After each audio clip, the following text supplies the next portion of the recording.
The Rockets have been gifted a first-round matchup against the Los Angeles Lakers. Early reactions and impressions about the series, as well as a season reflection and more. It's all coming up right here at Locked On Rockets. This is Mission Control, Houston.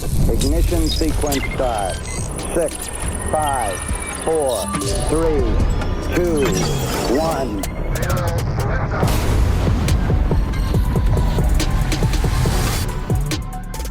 What's up and welcome to another edition of Locked On Rockets, your daily podcast home for everything Houston Rockets basketball. As always, I'm your host, Jackson Gatlin, native Houstonian and credentialed media member. Today's episode is brought to you by FanDuel. Right now, new customers can bet just $5 and get $250 in bonus bets if your first bet wins. Just head to FanDuel.com to get started.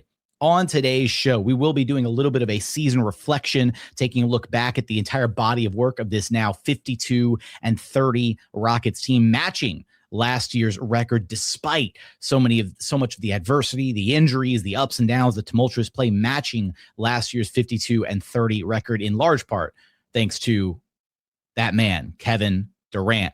We'll also get into some of the player and coach reactions to this Rockets-Lakers first-round series. We'll hear from Ime Udoka as well as a couple Lakers themselves. But first and foremost,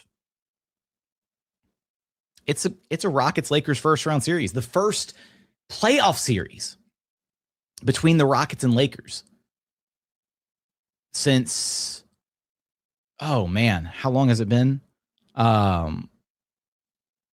Going all the way back to the T-Mac Yao era, and the Rockets haven't beaten the Lakers in a playoff series since all the way in 1996. And this was the best case scenario for the Rockets. Drawing the Lakers was the absolute best case scenario for this Rockets team. And major shout out before we continue and I share some initial thoughts on this Rockets-Lakers matchup and kind of what it means and what to look out for and all that stuff.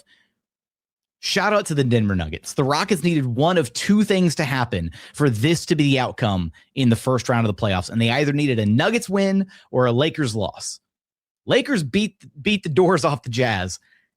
And somehow the Denver Nuggets came up big against the Spurs. Two teams resting a bunch of their key players. Jokic had to play and had to log 18 minutes in this final game, I guess, to become award eligible for the season. And in those 18 minutes, Jokic put up 23 points and eight rebounds. They also got 25 points from Julian Strawther. They got like 50 plus points off their bench. So shout out to the Denver Nuggets for doing the Rockets a solid and keeping the Lakers in that 4-5 matchup. So now it will be a Rockets-Lakers first round series with the first game of which will tip off Saturday at 8:30 p.m. Eastern time. Rockets in LA. So again, Rockets are the lower seeded team. So first two games on the road in LA, Saturday night, 8:30 p.m. Eastern time. So that's 7:30 Central time for all you Houstonians out there. And man, I'll just say first impressions here is that it was the best case scenario for the Rockets. This should be in all reality, it should be a cakewalk to the second round. It's LeBron and role players.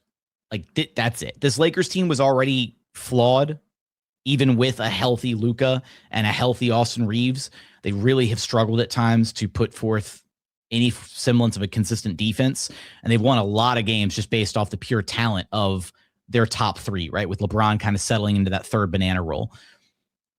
And so this should be a cakewalk for the Rockets. This should be an easy pass to the second round. And this series should not go longer than 6 games, realistically. And 6 games is the absolute worst. If it shouldn't even take 6 games. This series should be a 4-1 or a sweep. But because of the Rockets and their youth and their relative inexperience in the playoffs and the flaws that this team does have and that we've seen kind of play out over the course of this 82-game season, I wouldn't put it past them to drop a couple games. I wouldn't put it past them to have some of those kind of the lights are really bright moments playing at Crypto in LA, going up against and head to head with LeBron James. There's going to be moments where LeBron just flat out takes over a game. And I wouldn't put it past LeBron to basically like single-handedly win one of the games in this series. And then maybe one game where like all the Lakers role players get really, really hot in one game. And that might just be the 2 losses right there. And then the Rockets take care of business the rest of the series. It goes 6. There's zero reason why this series should go 7 games. And in a weird way, there's actually a lot more bad that comes out of this than good, right? Because like, let's forget about anything that happens in the second round, right? The Rockets are supposed to beat this team.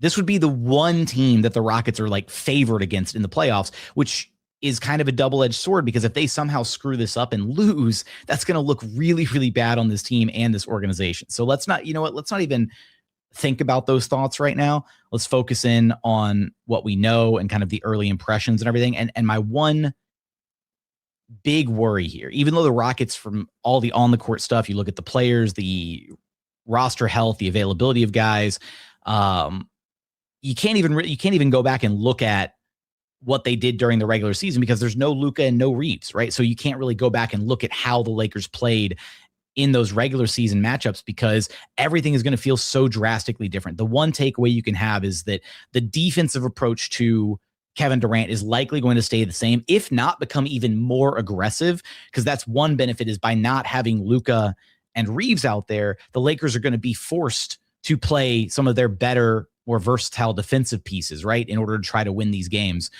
And that's one area where I'll admit I am a little worried.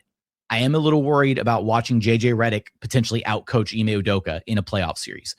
Ime Udoka has not shown throughout his Rockets tenure to this point the ability to consistently make in-game adjustments and find or be, I guess, a step ahead of the curve before, having to try and counter something else that an opposing coach throws his way.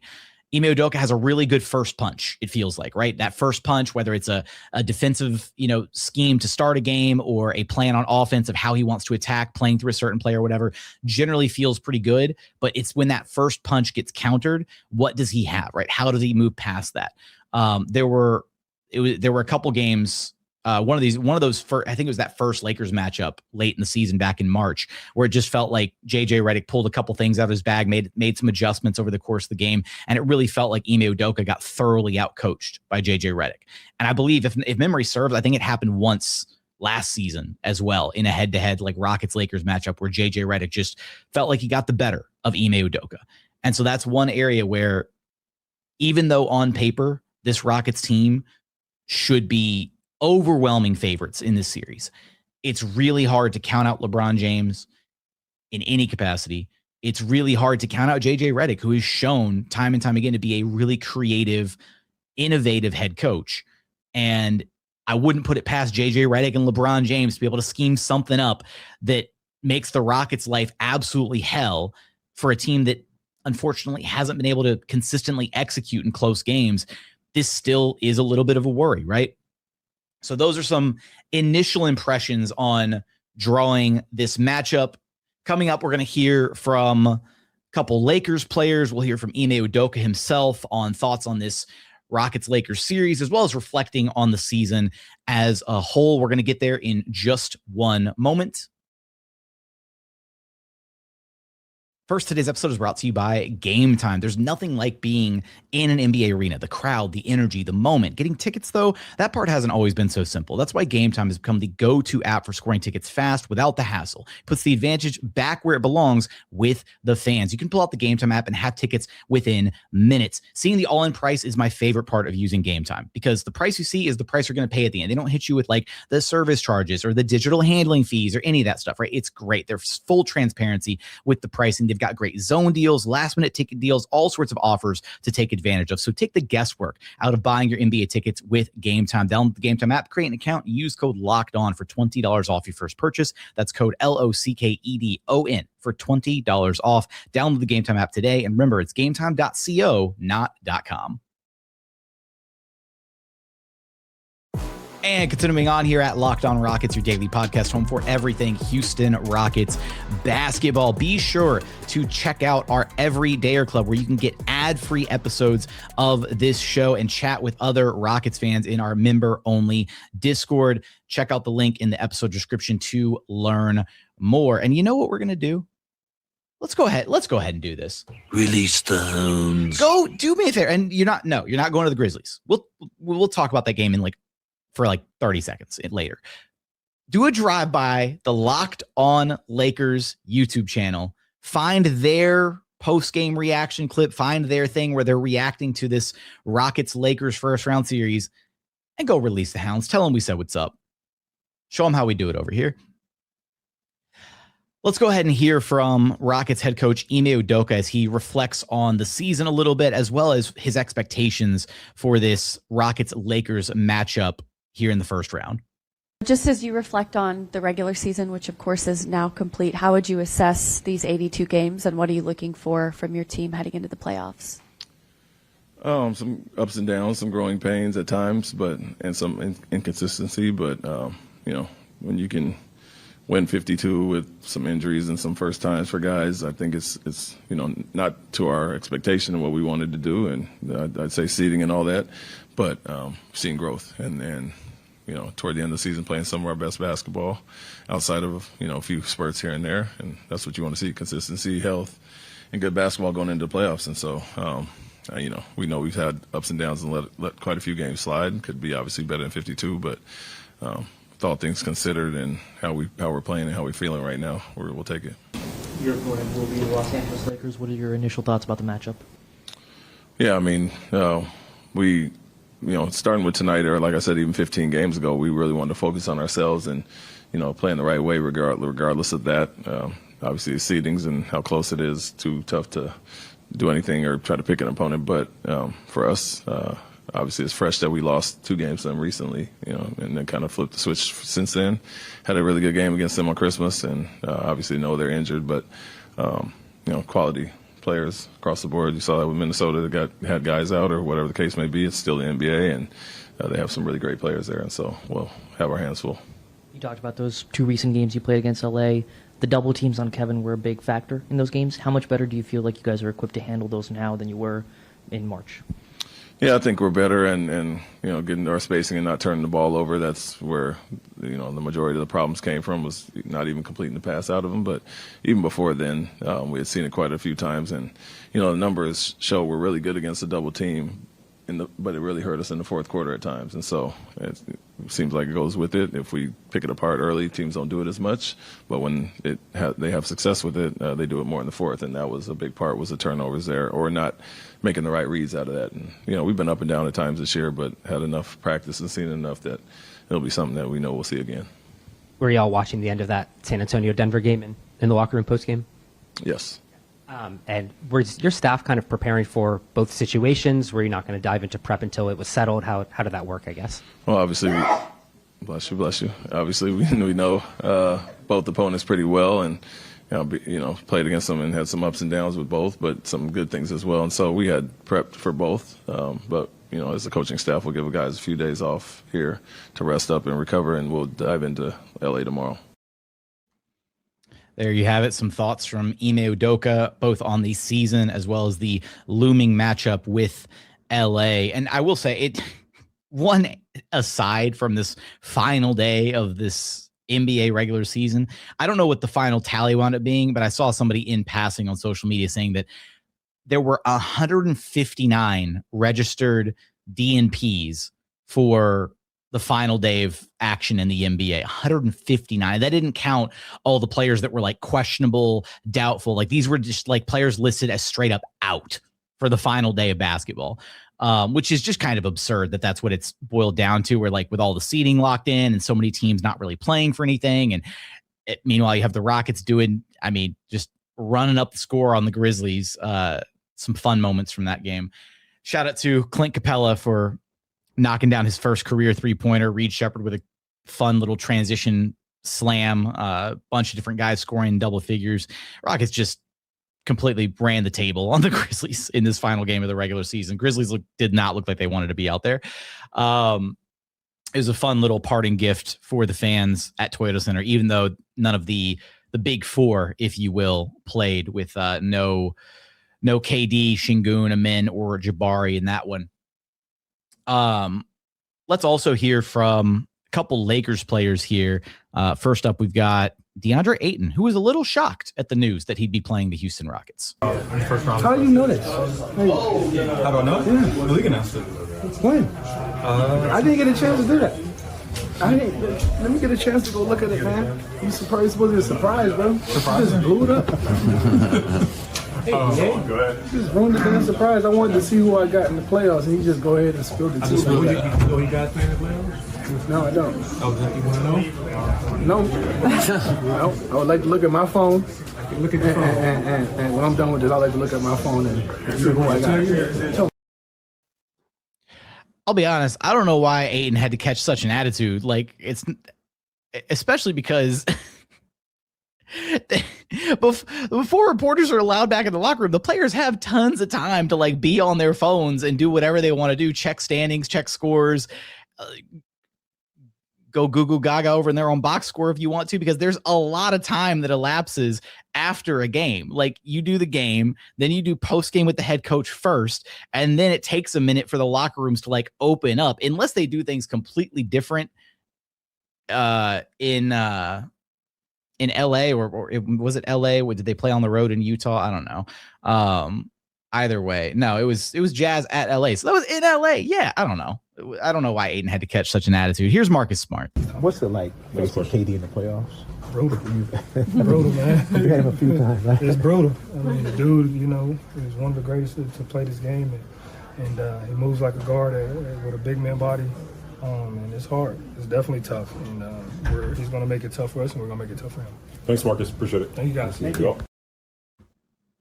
That was Marcus Smart talking about how brutal it is playing against KD in the playoffs. JJ Redick also had this to say about the Rockets matchup. We're going to prepare, we're going to fight, and we're going to go try to win the series. Not a lot from JJ Redick there. I'm sure we'll get more in the coming days as we have team practices on both sides, the Lakers side, the Rockets side, different players and coaches being interviewed about the matchup. And of course, we'll have you covered for all of that here throughout the week leading up to that first playoff game on Saturday, a little bit later this week. So less than 6 days for Rockets playoff basketball. Also of note in this series, this is the first time that LeBron and KD have faced each other in a Western Conference playoff series. It's only been in the finals so far that they faced each other, right? So they faced each other in the finals back when it was LeBron on the Heat and KD in OKC. And then they faced each other a couple times when KD was on the Warriors and LeBron was back with the Cleveland Cavaliers. So this will be the first time that they face each other as a pair of Western Conference opponents. I believe they faced each other 14 times now in the playoffs. That number sounds about right. And I had something else stacked up over here that I wanted to share about that matchup, and I don't know where it went, so that's on me. But yeah, thinking about this Lakers matchup, I mean, honestly, there's one other thing of note. I had this pulled up over here. Without Luka Doncic, shout out to Dave Hardesty, Clutch fans, for this stat poll. But without Luka Doncic and Austin Reeves on the floor, the Lakers have logged 629 minutes this season with a minus 1.9 net rating. But within those minutes, they've been really good when LeBron James is on the court. Without him, it's a small sample size, but without him, they drop off a massive cliff. So in those non-Luka and Reeves minutes, when LeBron James is on the floor, the Lakers have a +9 net rating. When LeBron James is off the floor, the Lakers have a minus 26.2 net rating.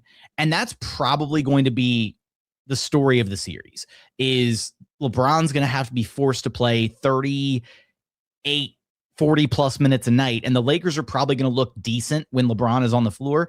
And then everything is going to crater the moment he gets to the bench. And that is going to be the number one win condition for the Rockets is, do you win the non-LeBron minutes? And honestly, this might be an even more egregious version of like the Nuggets when Jokic hits the bench, right? Because that was the Nuggets Achilles heel for years, is they were so good with Jokic on the floor and then had zero ability to replicate that level of offensive success without him on the floor because he's such a unique player. Same can be said for LeBron James, but this is going to be a pretty crazy test to see if LeBron, against all odds, Father Time himself, can try and dig the Lakers out of this hole and win at least a couple games. I don't know. As just a basketball fan, I'm going to be very curious to see how LeBron approaches the series, if he finally starts to look human, mortal, dare I say, after all these years. But I'm also not going to hold my breath because it's LeBron James, and you never bet against LeBron James. But in this case, this should be a Rockets series win. And again, we're going to have crossover episodes and all sorts of stuff with the Locked On Lakers hosts, the Kamenetskis, very knowledgeable, very insightful guys. Excited to have them over here on the program to do some previewing of this Rockets-Lakers series. Coming up, do you want to get into final thoughts as well as a little bit of season reflection for these Houston Rockets, finishing at 52-30, an identical record as last season, just in a much, much tougher Western Conference. We're going to talk about that and more here in just one moment.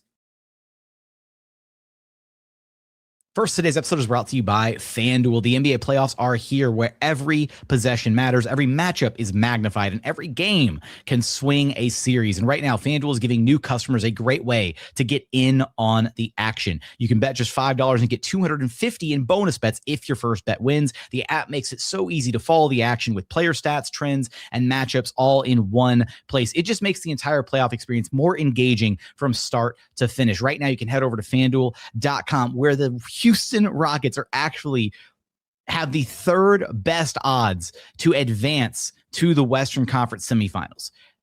Right now, the best odds are the Thunder at minus 2,500, the Spurs at minus 1,250, and then the Rockets at minus 900. That's better than all the other teams in the Eastern Conference. The best team in the Eastern Conference is the Celtics, who are minus 700 to advance. Then the Cavs, minus 480. Also out west, the Denver Nuggets are minus 330 to advance in their first round series as well. We don't have individual series odds yet. But for all those different odds and more, you can check it out over at FanDuel.com. Again, head to FanDuel.com to get started. FanDuel, play your game. Today's show is also brought to you by TurboTax. It's tax time, but for a lot of us, the old way of doing taxes is a lot. Trying to book an appointment that's not the most convenient, sitting in a waiting room with a stack of papers, emailing back and forth, and wondering if they really get your situation. But this year, you're getting a major upgrade. Intuit TurboTax now has in-person locations nationwide. You can meet face-to-face with a real tax expert, and your documents get uploaded straight to your TurboTax app on the spot. And just like that, you're done. Your TurboTax expert works to get you every dollar you deserve, while you get real-time notifications as you go about your day. It's the relief of walking in and meeting a real person and walking out knowing your taxes are being handled right. Head to TurboTax.com/local to find a store near you and book your appointment.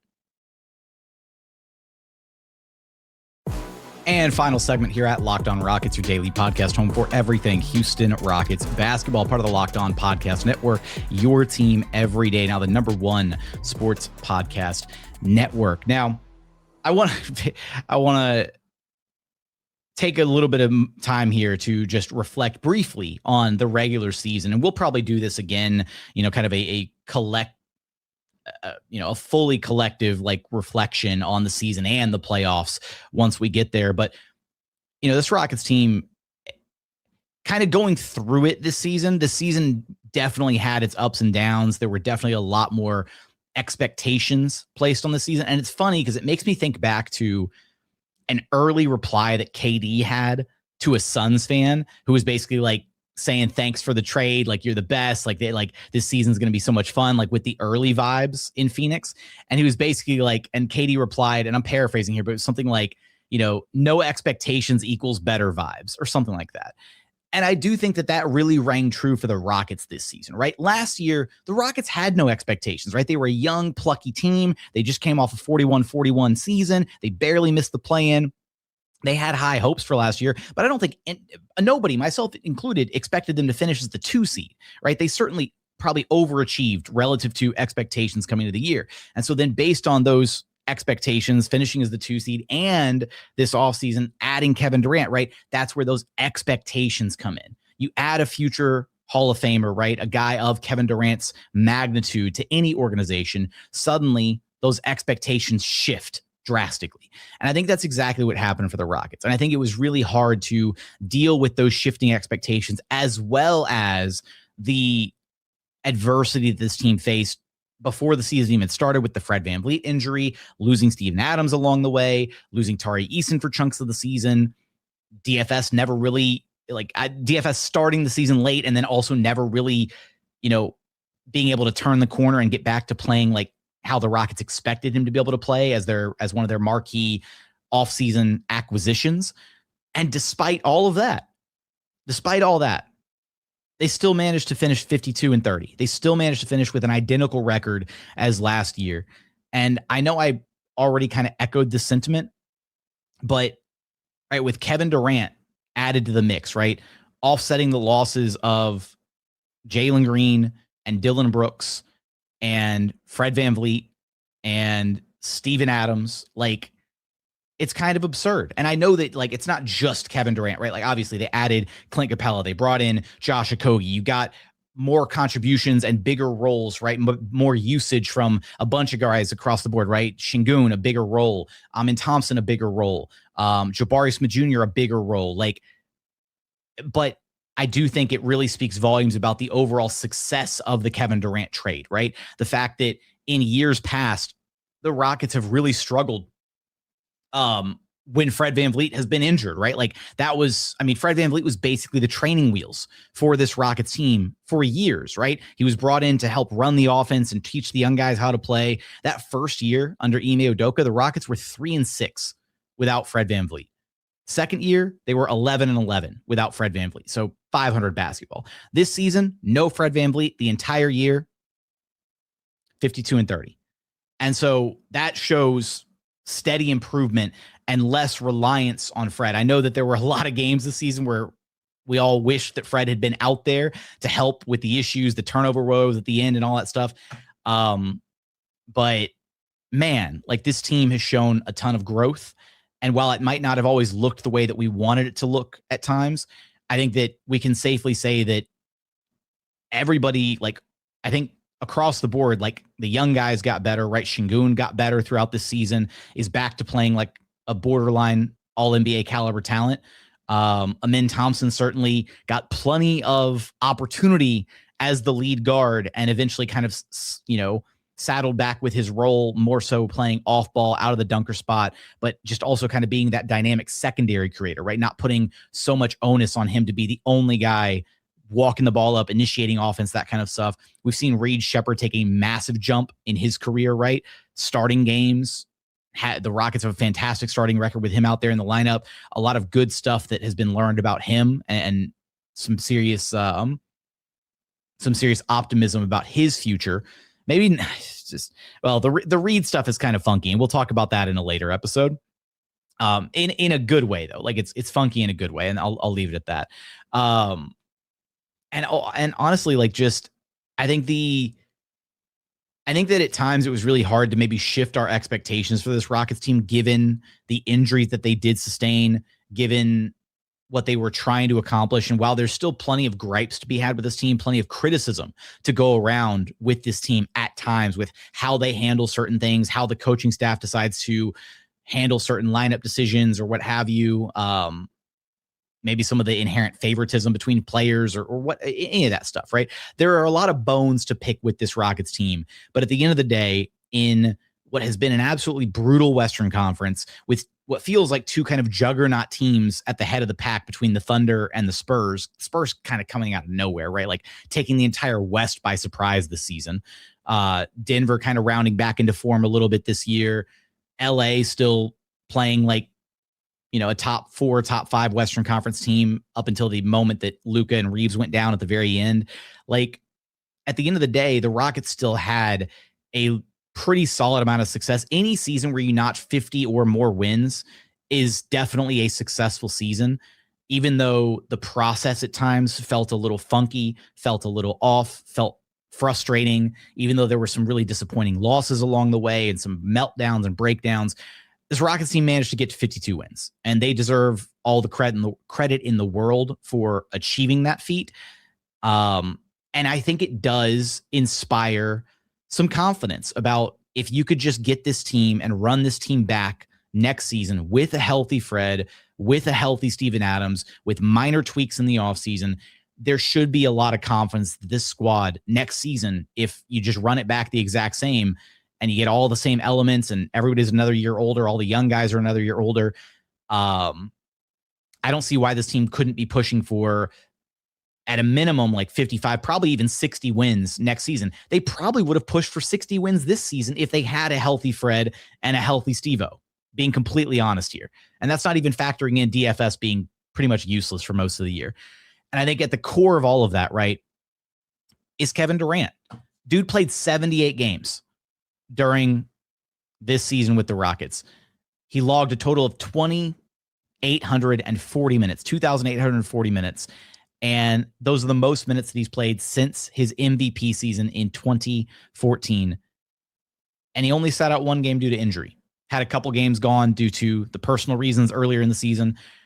I mean, what more could you have asked for from Kevin Durant? And look, I understand the Twitter files stuff in the middle of the season. And while I'm not saying that stuff didn't happen, we just unfortunately don't know the degree to which it happened, right?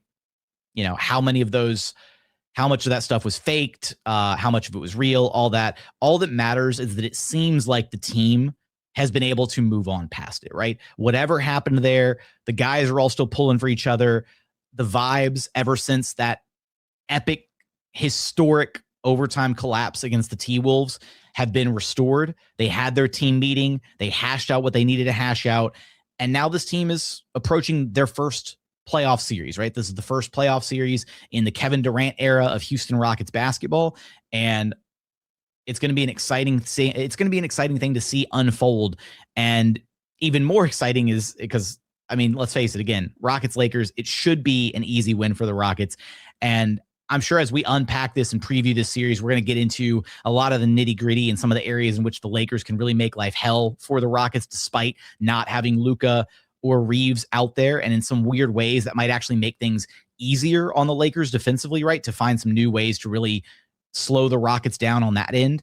And then, offensively, is anybody going to be able to stop LeBron James, right? What is LeBron going to do to this Rockets defense when he is out there? Because the Lakers have something the Rockets don't, and that is shooting across the board. The Lakers have been winning their games in shootouts. They've been winning their games with their three-point shooting, and the Rockets cannot say the same on their end, right? Offense has been the Achilles heel for this team more times than not throughout this season. And they also haven't been able to really rely on their defense as consistently as last year. So we'll see what happens between these two teams. It should make for a lot of fun. We'll do official series predictions in another episode. This was just the initial reaction to the series itself. So be on the lookout for that. Be on the lookout for all the content that we're going to have coming out throughout this week. I'm curious your thoughts. What are your reactions to the Rockets-Lakers first-round series? What are your expectations for this series? Give me your thoughts in the YouTube comments. But as always, thank you so much for watching. Thank you so much for listening. And we look forward to having you back right here at Locked On Rockets, your daily podcast home for everything Houston Rockets basketball.